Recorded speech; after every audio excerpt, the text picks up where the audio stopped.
everyone, and welcome to the Optimus Fantasy Football Waiver Wire Show. It is Tuesday, October 8th, 2024, and we are on our way to Week 6 of NFL action, and we are here to help you get your fantasy football squads ready for this Week 6.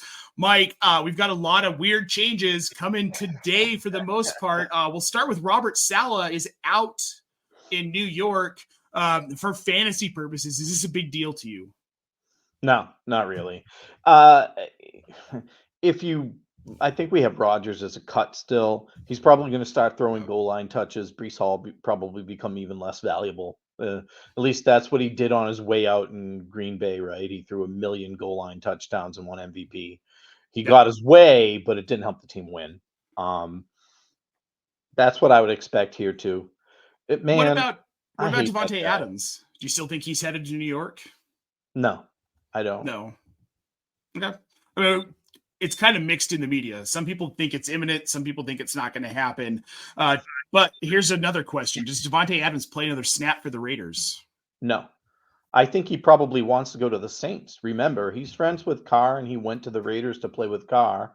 And then they ran Carr out of town. Of course he wasn't happy. That's one of his friends from college. It's right. That's Fresno State teammates. Yeah. And I mean, if he goes to the Jets, I'll change my tune on Aaron Rodgers, by the way, because Adams makes him a better quarterback. Because Adams is just amazing. Well, yeah. Forget about Garrett Wilson, though. It's going to be the Davante Adams, Alan Lazard show when that happens. Oh, yeah. Alan Lazard. Yeah, I know. Green Bay reunited, I guess. Now, Drake Maye, it has been announced, started with Ian Rappaport at Rap Sheet on Twitter. Drake Maye is now going to be the starting quarterback for the New England Patriots moving forward, Mike. I'm not a religious guy, but Drake Maye, we're going to say prayers for you. Yes. Good luck staying upright. I mean, I always knew Jacoby Brissett was keeping the seat warm as a Patriots fan, right? We knew that. I expected Drake Maye to start at some point this season.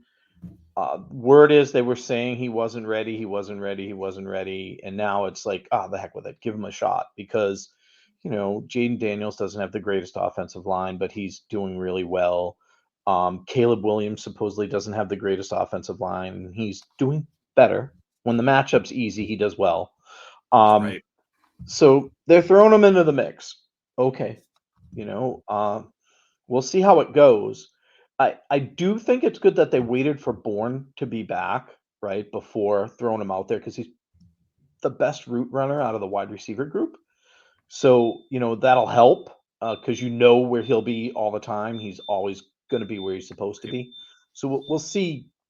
We'll see how it pans out. I mean, I literally will say a prayer, man, to keep him upright. Well, he's going to need it. I mean, if you've watched any Patriots games, Brissett's running for his life constantly. I don't know how Drake Maye's going to manage it. As my Wednesday night co-host, Herms, texted me right after the news dropped, Drake Maye's going to get murdered. I hope for his sake true, Herms. Yeah, but it's very much true. All right, now with that, let's move on to our waiver wire additions for this week. We are going to start at the quarterback position, Mike.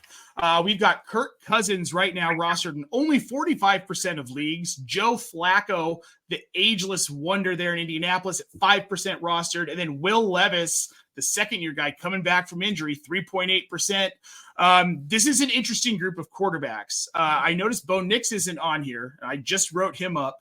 I know. Sorry, Denver. That's okay. It's okay. I agree with you here. Out of the quarterbacks you want to be targeting this week, unless you're in a deeper league, Bo Nix, Drake Maye, not guys you really want to be going after. However, dashes maybe, right?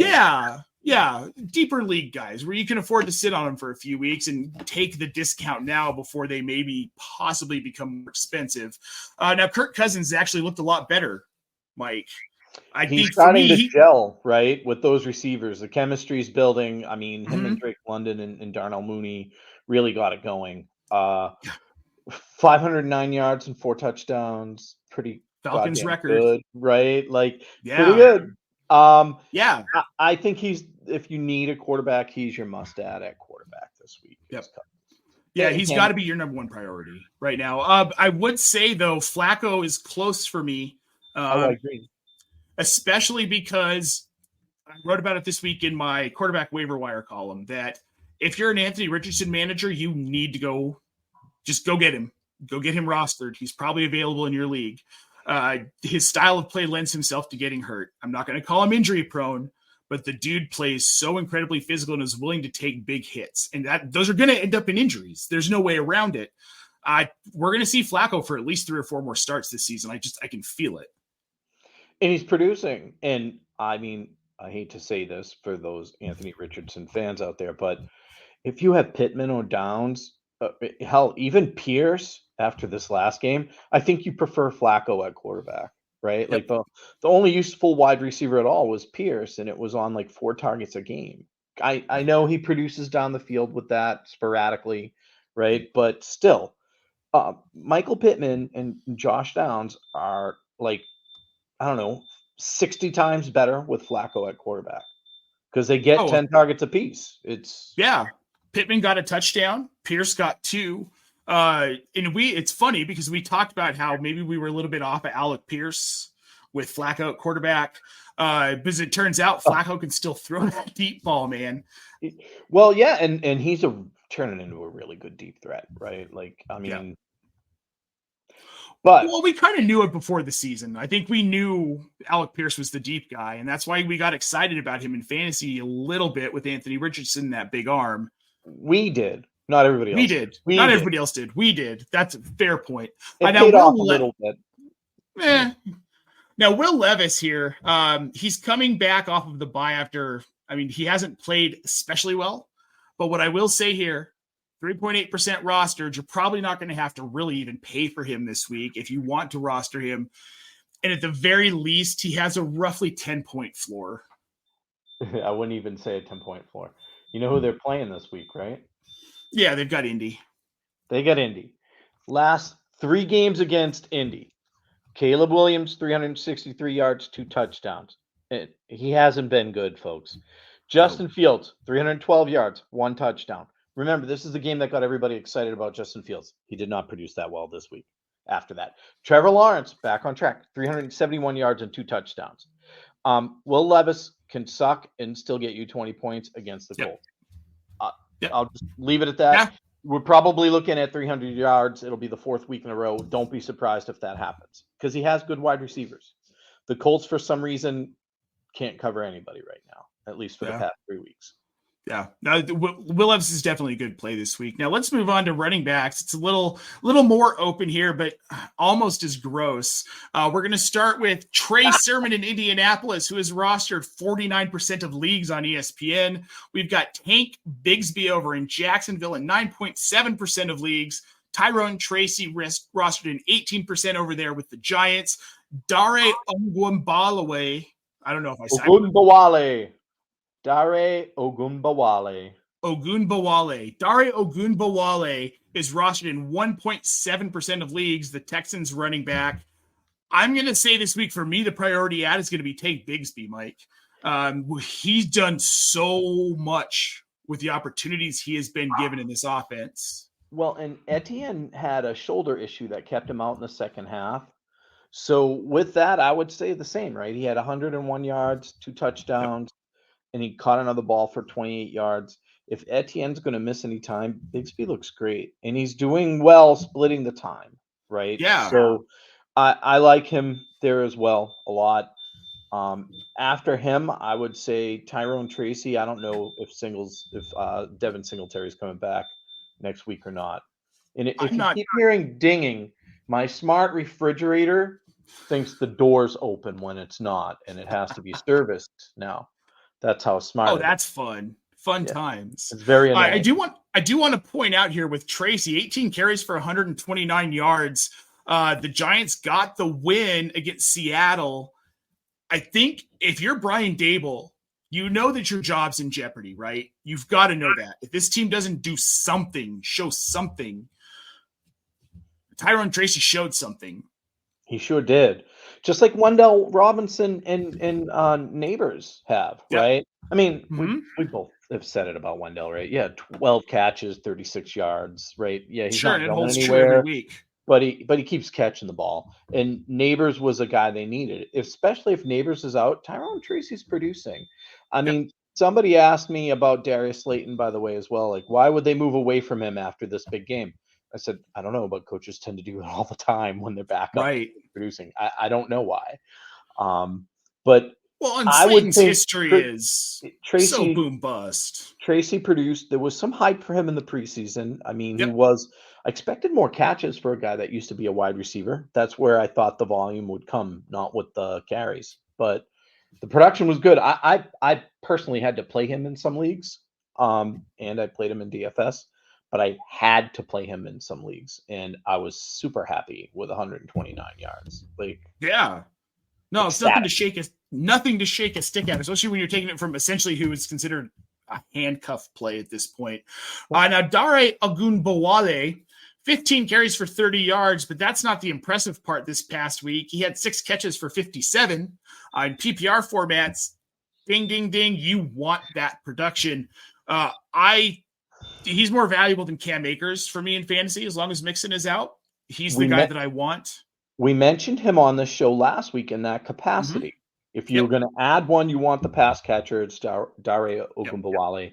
I know Akers got the touchdown. I don't know when Mixon's coming back, but Nobody does. Ogunbowale keeps catching passes. I find him to be the more valuable, much higher floor. Let's put it that way. Sure. I like him as an ad too, by the way. He's kind of a sneaky ad. Most other people in your league probably aren't going to look at him as a guy to Nope. add. Oh, he's a real off the radar type player. Yeah, I think he's a really sneaky, solid ad. To your point, we don't know when Mixon's coming back, We and he don't. has a history of these things lingering. So, I mean, as Steph Smalls once said, does he even have an ankle? No one really knows. It looks like he might not. He might have been playing on a fake one here. Trey Sermon, the last one here, he is the highest rostership percentage here. Not an impressive rushing performance last week with Jonathan Taylor out, but he did catch 6 passes for 25 yards. That's at least something in PPR formats. I think, though, for me, I'm the least excited to add him at this point. Me too. There's a couple other running backs I'd consider before him that we're not talking about, by the way, like Roshan Johnson, just because he's the goal line back. Sermon was unimpressive. But again, if you're a manager who has Taylor on your team, I hope you added Sermon last week. I probably some points are better than no points. Some points are better than no points. Yeah, that's Yep. where I was headed. Yeah, I got some pushback on saying that Andy Dalton was still rosterable in fantasy because at least he has a floor. And someone was like, hey, no, Andy Dalton sucks. Like, yeah, but would you like 0 points or at least 4? That I'll take the matchup 4. was super tough. I had him as a heartbreaker in Moneymakers and Heartbreakers. Which super makes sense. Tough matchup. Yeah. If you were expecting him to produce huge numbers last week, sorry. Wasn't happening. Yeah. You got to tune into our shows, people. We'll tell you when to start, guys. Come on now. Now that's going to do it for the running back. Let's move on to the wide receivers, Mike. This week, Juju Smith-Schuster, oddly only rostered in 4.3% of leagues on ESPN. Then we've got my personal favorite on this list, Jalen Tolbert of the Dallas Cowboys. He's at 7.6%. Jordan Whittington with the beautiful hair over there for the Los Angeles Rams at 11% rostered. Josh Downs in Indy at 34.9%. And then Alan Lazard of the New York Jets. Everybody's America's wide receiver too. 38% rostered. I don't know where to start here, Mike. We can start with Tolbert. Cooks was out. Brandon Cooks was out this week, which is something nobody's really acknowledging. But Tolbert had 10 targets, 7 receptions, 87 yards in the TD. We actually have talked about him earlier in the season on this show, as he seems to be emerging as the solid second option on the team. Well, he was the number 1 option on the Cowboys this week, and he's producing. When he gets opportunity, he's producing. Even if you're afraid to start him, if you're wide receiver needy, I think he's a good ad. Juju is my top waiver ad across the board right now, because if he's going to be the number 1 wideout for KC and see, what did he see for targets? 12 from Mahomes, I want him. That's all I can say about that. I want him then. So he's the number one guy I would add.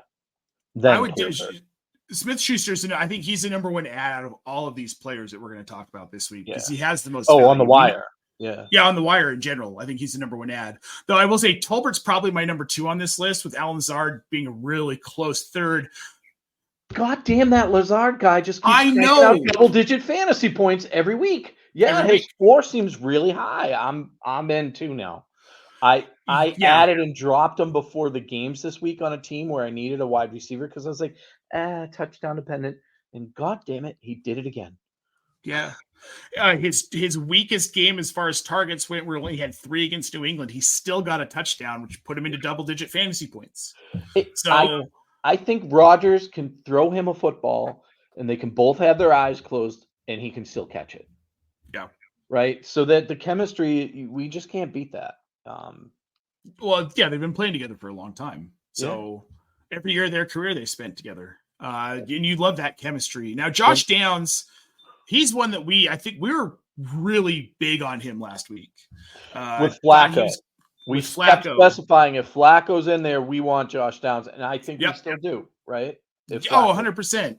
The numbers weren't super impressive, but he did have 12 targets, 9 catches, 69 yards, didn't get in the end zone. These guys aren't going to get in the end zone every week, but with Flacco in, Downs on volume alone provides a very safe floor as like a flex play, an emergency wide receiver pop in. Maybe you have somebody get hurt. A million reasons that you could start Josh Downs. And 34.9% rostered. I think the people who want him have him.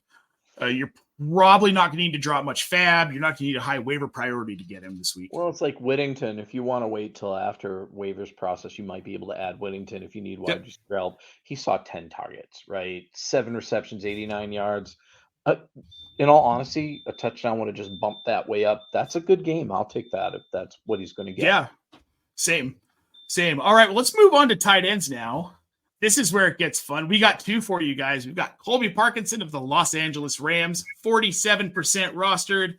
Then we have got Brenton Strange. He's in Jacksonville.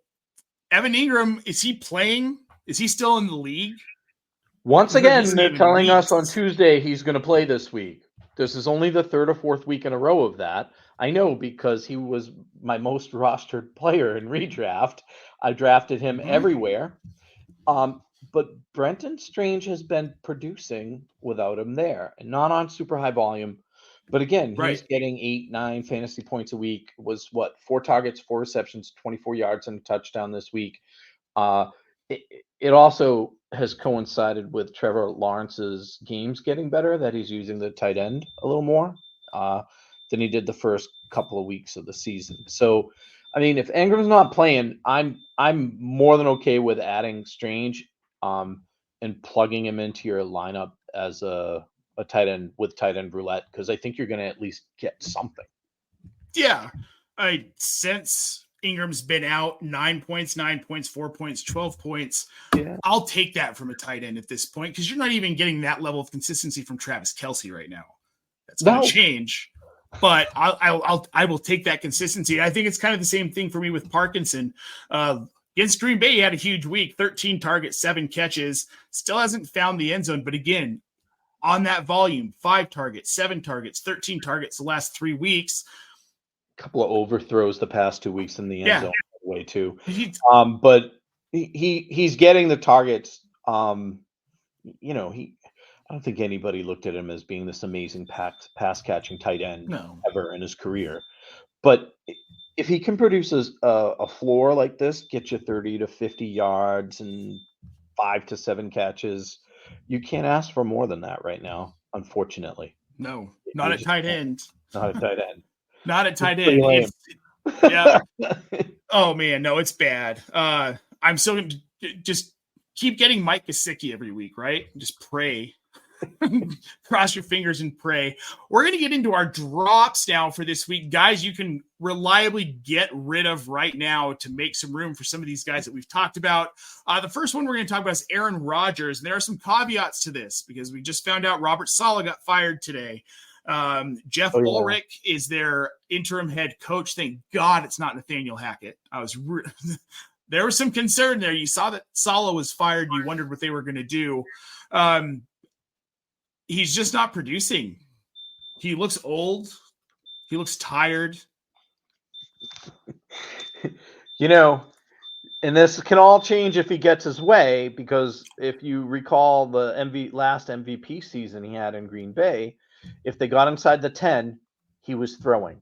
I know I rostered Aaron Jones that year, and I was very disappointed in his touchdowns going way down, because once they got inside the 5, they weren't running the ball ever again.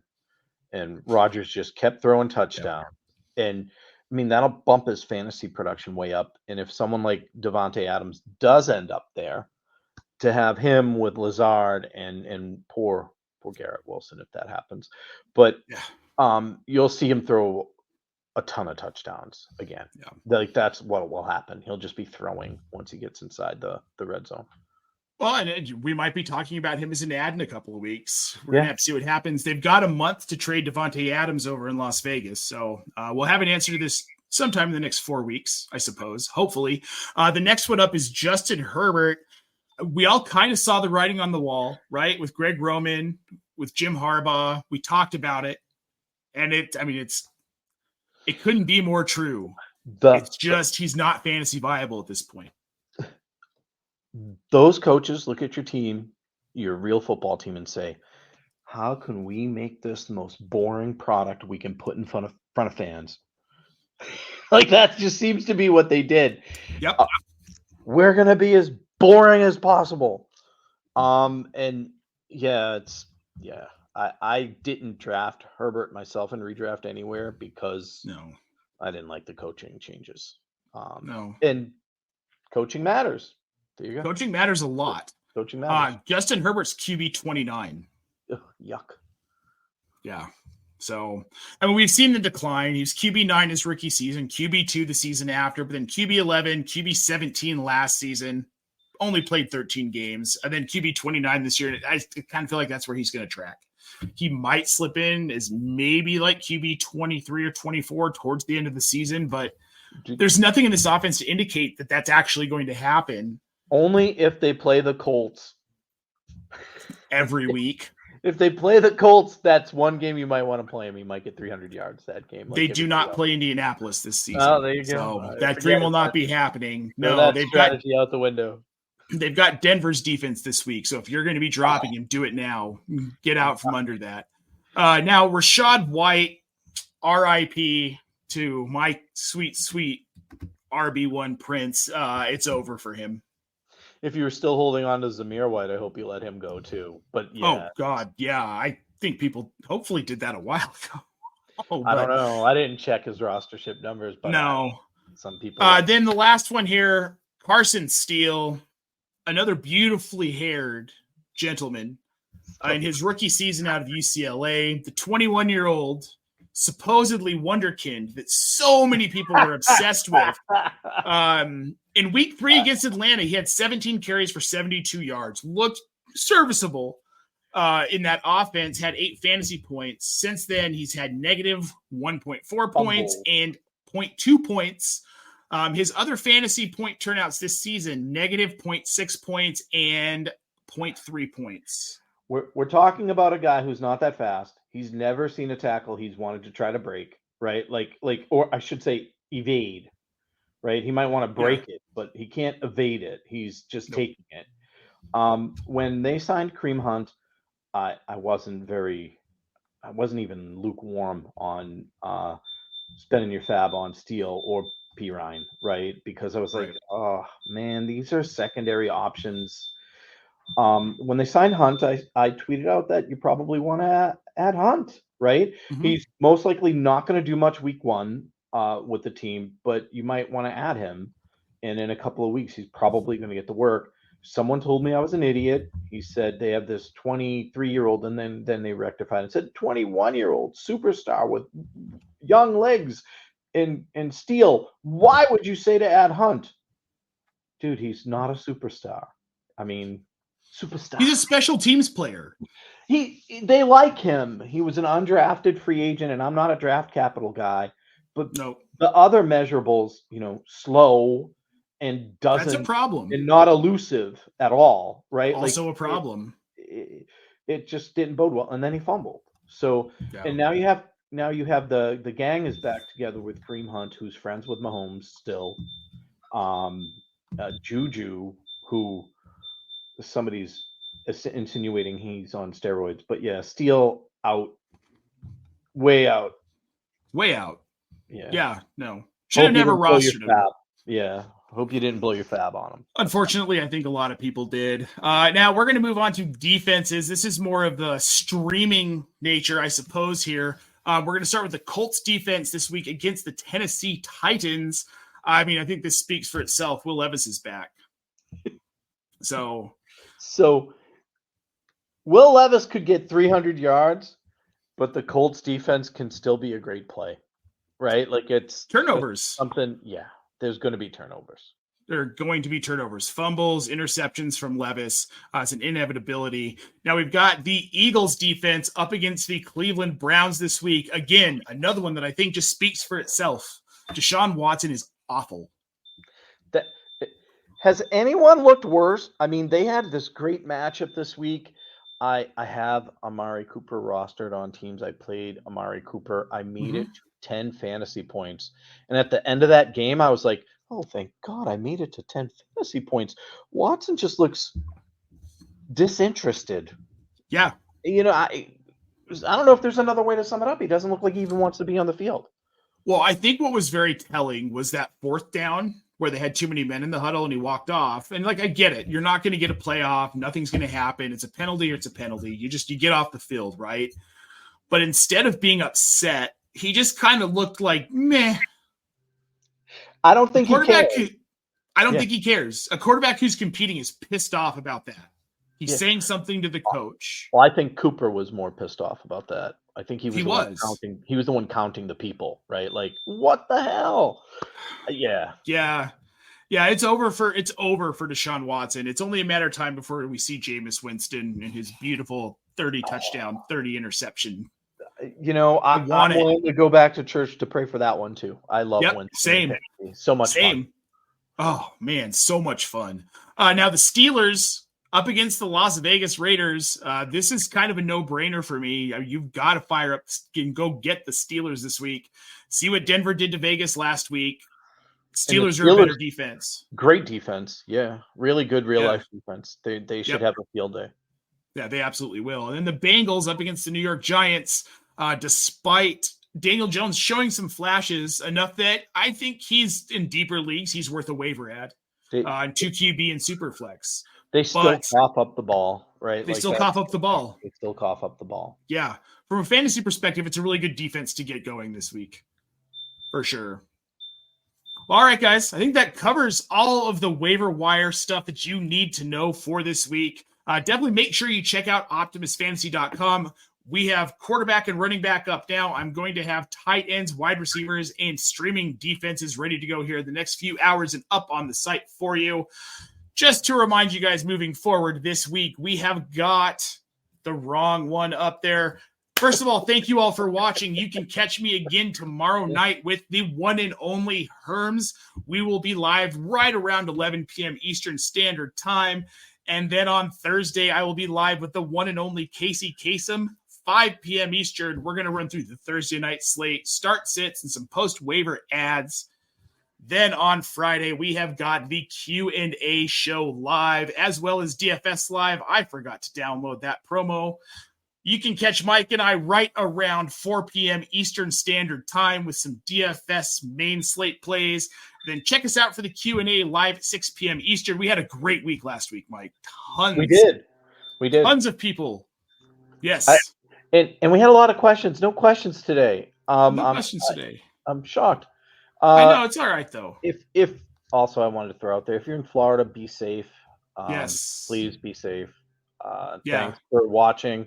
We'll catch you on Friday. I don't know what time we're doing Friday yet. Do you? I was thinking probably around 4 Eastern, but we can figure it out. All right. We're fluid. Either way works for me. Yeah. All right, guys. Well, thanks everybody. Thanks for tuning in, guys. We will see you next week.